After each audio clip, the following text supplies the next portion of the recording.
Lo dijo en la primera hora. Hablemos ahora de la prolongación del estado de excepción. La semana anterior ocurrió lo previsible, ya lo había anunciado Daniel Noboa Sin. Luego de la emisión del decreto de estado de excepción, el 110, si mal no recuerdo, el 8 de enero del 2024, el presidente lo dispuso durante 2 meses, pero ya había anunciado que iba a hacer uso de la prerrogativa constitucional de renovarlo por un mes más. Eso ocurrió el pasado 7 de marzo, un mes adicional. La gran pregunta que he hecho públicamente en este espacio, bueno, el estado de excepción te da algunas herramientas, pero ¿qué va a pasar después del día 90, a partir del día 91? Que es la pregunta que está allí, evidentemente, para la discusión y para el debate. ¿Qué nos dejaron los primeros 60 días de la aplicación del estado de excepción? ¿Y por qué era necesaria la renovación? Si es así, le quiero preguntar a Priscila Naranjo, está con nosotros. Ella es analista, es especialista, ha estudiado los temas de la seguridad y está aquí con nosotros en nuestro espacio. Priscila, ¿cómo está usted? Bienvenida, buen día. Hola Fabricio, ¿cómo estás? Muchísimas gracias por la invitación. Buenos días con todos. Gracias a usted. Empecemos por una evaluación de los primeros 60 días. ¿Qué tan positivo o no fue la aplicación del estado de excepción en su primera parte, Priscila? Bueno, pienso que el estado de excepción fue una solución inmediata, donde se tratan temas que vienen ya con muertes violentas, cuando índices delictivos suben a nivel nacional, no solo en ciertas zonas, sino que ya es un fenómeno en el tema de inseguridad que se da. Sin embargo, no es toda la solución, pues esta es la última prórroga de 30 días más a la ampliación de el estado de excepción, donde correrían estos 90 días en total y ya se quedaría pues sin efecto, porque así lo dice nuestra Constitución. Sin embargo, creo que hay muchas falencias también, porque al no generar políticas públicas en el tema de seguridad, en trabajo de prevención del delito, obviamente se ve debilitado esto. ¿Y qué va a pasar en los 90 días? Nos quedamos completamente sin el ejército, sin toda la labor y operativos que han venido realizando de una manera bastante admirable y bastante estratégica. Entonces, ¿qué es lo que va a pasar? Yo creo que el gobierno sí tiene debilidad y tiene muchísima debilidad en lo que son las políticas públicas. El presidente, al haber eliminado lo que es la Secretaría de Seguridad, está quitando un pilar que es prácticamente fundamental. Perdón que le interrumpa, porque habrá quienes, y yo entiendo su punto, usted habla de la institucionalidad, porque cuando nace la Secretaría de Seguridad creada por el gobierno de Guillermo Lasso, entre sus atribuciones, yo recuerdo claramente el decreto, constaba que iba a asumir las atribuciones del desaparecido Ministerio Coordinador de Seguridad. Pero claro, ante la opinión pública, esa Secretaría no cumplió con su razón de ser, terminó fracasando, primero bajo el liderazgo de Diego Ordóñez y después bajo el liderazgo del general Wagner Bravo. No estuvo a la altura, pero ¿usted cree que ha sido un error, más allá de estos antecedentes, haber eliminado la institución como tal? Por supuesto, es un grave error, Fabricio. El gran problema ya lo había yo manifestado, y es que en el Ecuador no se cuenta con profesionales especialistas en tema de criminología, penología, victimización, lo que es prevención del delito, sistema penitenciario, seguridad pública, que son diferentes ramas de total importancia para poder fortalecer un Estado y crear estrategias de políticas públicas. Los únicos profesionales que actualmente nosotros encontramos con estas ramas son policías que ya se encuentran en servicio pasivo, que obviamente por haber estado dentro de la institución recibieron este tipo de profesión y formación académica. Sin embargo, no es lo que tiene la necesidad ahora el país.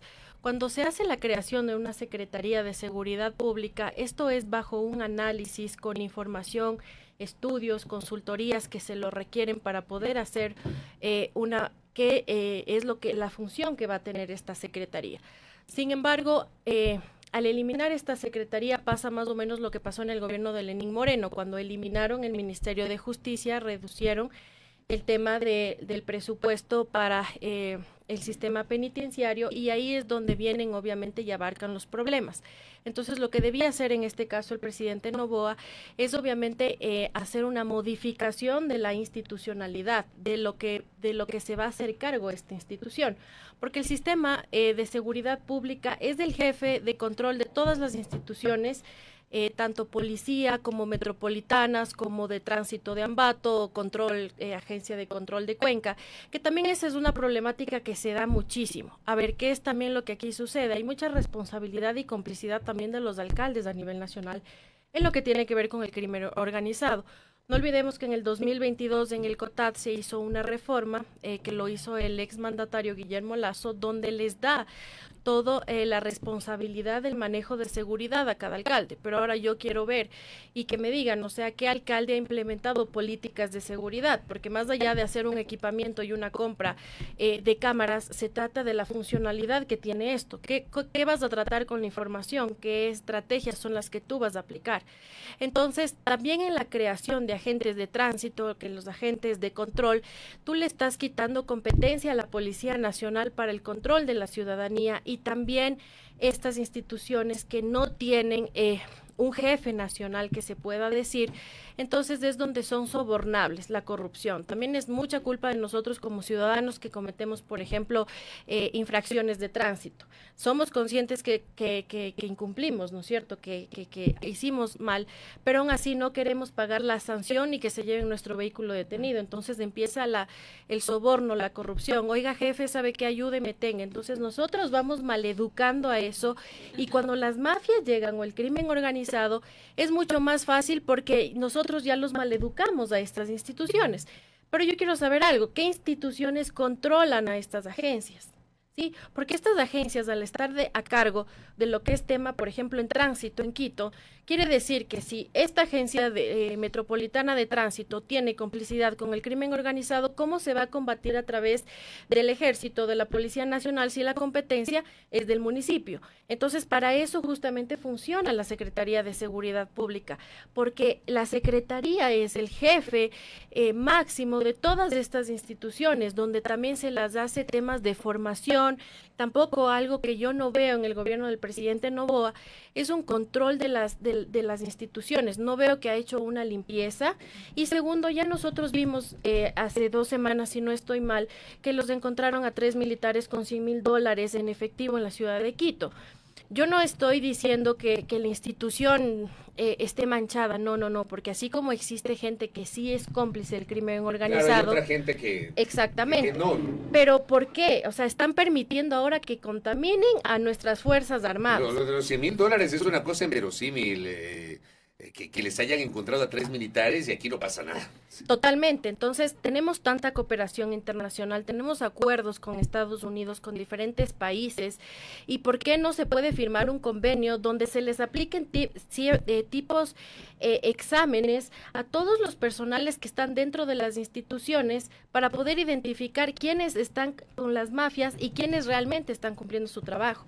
Y sobre todo, en la prevención de que rompan la institucionalidad de las Fuerzas Armadas, porque ya van a ser 90 días que nuestros militares están en las calles y ya se encontraron a 3 militares que tenían $100,000 en efectivo, de lo que sabemos, porque también otro tema aquí importante es que no tienen un sistema donde se pueda verificar delitos, donde se pueda verificar muchos temas, sino que ahora tienen un sistema que es cada uno de las instituciones, el ECU 911 que maneja obviamente sus reportes de llamadas que tienen diarios, la policía de lo que acude, pero aún así no tienen un sistema nacional de integración de información delictiva. Entonces, ¿cómo quieren partir de una estrategia o una política pública sin ni siquiera tener una información verídica? Porque también hay que tomar en cuenta algo, que en el tema de la delincuencia se da muchísimo el problema que la gente deja de denunciar, porque obviamente las instituciones del Estado tienen poca credibilidad ante la ciudadanía. Y ahí se refleja una cifra negra, que esa cifra es un porcentaje bastante alto, que en estadística no nos permite a nosotros poder saber cuál es exactamente la realidad. Entonces, yo quisiera saber cuál es el famoso Plan Fénix que ha hablado tanto el presidente Noboa.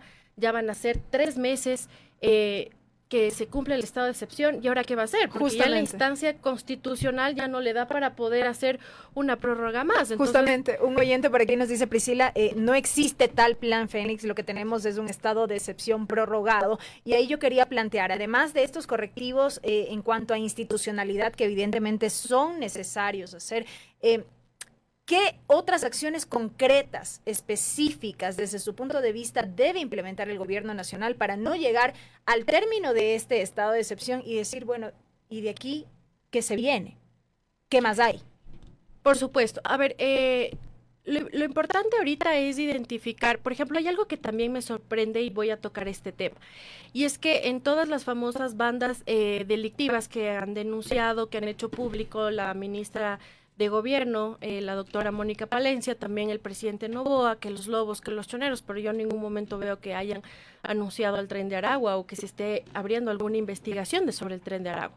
Yo tuve la oportunidad de estar bastante tiempo en la ciudad de Tulcán, donde yo hice una investigación propia sobre el tema justamente del narcotráfico, donde descubrí yo varias rutas que, imagínate, no conectan a la E35 y va desde Ipiales a Guayaquil sin topar carretera.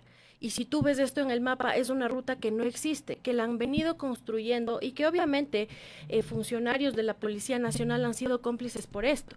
Han existido un montón de muertes violentas en este sector que ni siquiera han sido reportados, o sea, no han tenido ni siquiera como decir, acceso a la información periodistas, porque son cuerpos que los levantan y dicen ya pues, pero ¿cómo han sido esas muertes? Quiero contarles.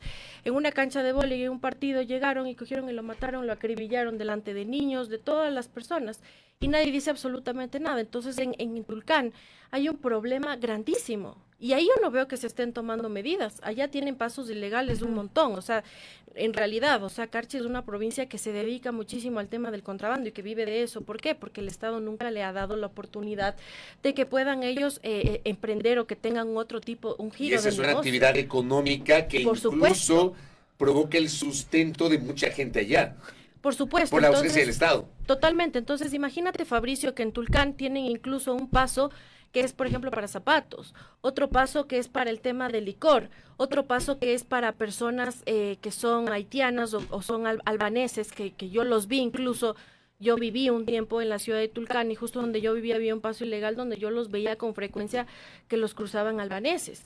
Entonces la policía los ve y no dice absolutamente nada, la gente obviamente no habla. Y también tienes otro tipo de pasos que son para el narcotráfico. Entonces yo no veo que haya una implementación ni siquiera en seguridad en tema de fronteras. Lo que se tiene que iniciar ahorita es urgente el tema del sistema penitenciario. Sí, ok, el ejército los tiene que están bien portados y todo, pero ¿y su reinserción social? Aquí también tenemos una materia que es interesante, que es la materia de perfilación criminal, que nosotros podemos, obviamente, detectar qué persona tiene es un psicópata o ya tienen un grado de sadismo mucho más alto que la otra persona. Y tú jamás puedes mezclar esas personas en la misma celda, porque lo que estás haciendo es como una manzana. Cuando está podrida, la pones con otras y se pudren todas. Entonces, si no se trabaja en el tema de reinserción social, de un programa de prevención del delito. Aquí en Quito, por ejemplo, hay un observatorio ciudadano desde hace muchísimos años, pero ¿qué funciones tiene y qué es lo que ha logrado en este tiempo? Lo que pasa es que existen instituciones, pero que no están planteadas, como yo digo, con el conocimiento y con expertos que hayan hecho este tipo de cambios. Y a mí sí realmente, como ecuatoriana, sí me preocupa qué va a pasar después del estado de excepción, porque no hay una política pública. Creo que todo ha sido improvisación de lo que ha salido. El tema de seguridad es un tema bastante delicado y que debe ser tratado de la manera profesional, de todas las ramas que esto incluye, pero yo sinceramente no veo que hayan implementado. ¿Creen que por ir a poner cámaras o crear un centro de monitoreo, eso ya es la solución? Y eso no es así, eso no es así. En este sentido, Priscila, brevemente, ¿qué valoración hace respecto de lo que ha dejado hasta el momento este estado de excepción? Bueno, yo lo veo bastante positivo, sí, te soy bastante sincera. Desde lo reactivo. Sí, o sea, era una decisión inmediata que se debía tomar, no había tampoco otra alternativa que se pueda tomar. Pero ¿por qué funcionó con Noboa y por qué no funcionaron los 22 estados de excepción el otro día? Espérame, que aquí tengo anotadito. El otro día me tomé el trabajo de ingresar a la página de decretos. En el gobierno del presidente Lazo, en los 30 meses del gobierno del presidente Lazo, se emitieron 22 decretos ejecutivos vinculados al tema de estado de excepción por razones de seguridad. 22. Desde el año 2021. ¿Por qué con uno que decreta Noboa hay una sensación distinta versus los 22 del gobierno de Lazo, Priscila? Bueno, creo que eso la Fiscalía debería investigar y obviamente la justicia dar una respuesta, porque sencillamente, como yo le he dicho, hay dos opciones en temas de seguridad. La una es la negociación bajo la mesa y la otra es combatirla directamente, pero no existen, como dicen, medias tintas. Entonces, sí, hoy creo que hemos visto un trabajo bastante admirable de las Fuerzas Armadas y que es un trabajo que nos ha servido muchísimo a todos los ciudadanos y que no se lo vio antes, pues no sé qué hay ahí oculto, tampoco podría decirte, hay esta presunción, ¿no? Pero en lo que sí puedo decir es que no es normal que no haya funcionado con anteriores gobiernos. Porque hubo Puede situaciones existir, ocultas allí. puede ser complicidad de negociación, acuerdos, no sé, normalmente que hacen el crimen organizado, lo que son las mafias. Ellos negocian con los gobiernos, entonces, por ejemplo, ellos que quieren tener sus zonas y dicen, ok, yo me encargo de las demás bandas delictivas y vamos a menorar el tema de inseguridad y ya no va a pasar nada, pero tú no nos topes, por ejemplo, la cárcel, porque ahí están los líderes que están justamente en la cárcel para que no les maten afuera otras bandas delictivas. Entonces, no sé, al ver discotecas, todo lo que se encontró en las cárceles, Piscina de tilapias, chanchos. por supuesto, esos túneles en el Centro de Rehabilitación Zonal de Cotopaxi es bastante admirable, la verdad, porque esa fue una construcción en el gobierno de Rafael Correa. Entonces, no creo que haya sido algo de ahora o del anterior gobierno, sino que creo que esto va desde mucho más atrás, desde varios gobiernos. Pero el haber perdido, digamos así, todos estos beneficios, por decirlo de alguna manera, a través de las acciones que se han emprendido como parte del estado de excepción, ¿no hará que vuelvan con más fuerza estos grupos en lo posterior? Por supuesto, es que eso es lo que pasa. A ver, eso también quiero ser muy clara. El grupo delictivo tiene los mejores estrategas del mundo, ¿no? En diferentes ramas, en los cuales ellos saben que en 90 días ya se acaba el estado de excepción y que no puede volver a decretar y que no existe una prórroga porque nuestra constitución no nos permite. Entonces, lo que ellos normalmente hacen es que esperan que el gobierno agote todas sus instancias constitucionales para dejarles sin salida, y eso es lo que a mí realmente me preocupa. Esto es una tensa calma, digamos así. Por supuesto, es que ahora hay que esperar que se termine el estado de excepción y vamos a ver realmente cosas muy impactantes, porque el crimen organizado no está solo arraigado en el Ecuador, es una conexión que tienen en toda Latinoamérica. Ellos están conectados, entonces todas las cosas que ellos lo hacen con toda la red latinoamericana. Entonces no me extrañaría también, por ejemplo, no sé si ustedes ya han visto en México que se han circulado videos de cómo ahora ya se equipan las bandas delictivas del crimen organizado, tienen uniformes mucho mejor que los policías, incluso se hicieron sus coches bomba y tienen todo un ejército, todo el armamento, absolutamente. Entonces, por eso es que hay muchos temas también de inseguridad en México, porque los dejan completamente sin piso. Y eso es lo que yo he venido advirtiendo, que desde el día 1 que se declaró el estado de excepción, que se quitaron las comodidades a estos privados de la libertad, lo que está pasando no es una calma. Ellos están armando una estrategia, consiguiendo armamento y trayendo a personas internacionales para el apoyo a combatir en contra del gobierno. ¿Sí? Hay un repliegue. Así es, correcto. Sí, es que no... Bueno, no es la primera vez que escucho esto. Algún analista también le había escuchado que considera que hay un repliegue. Por supuesto.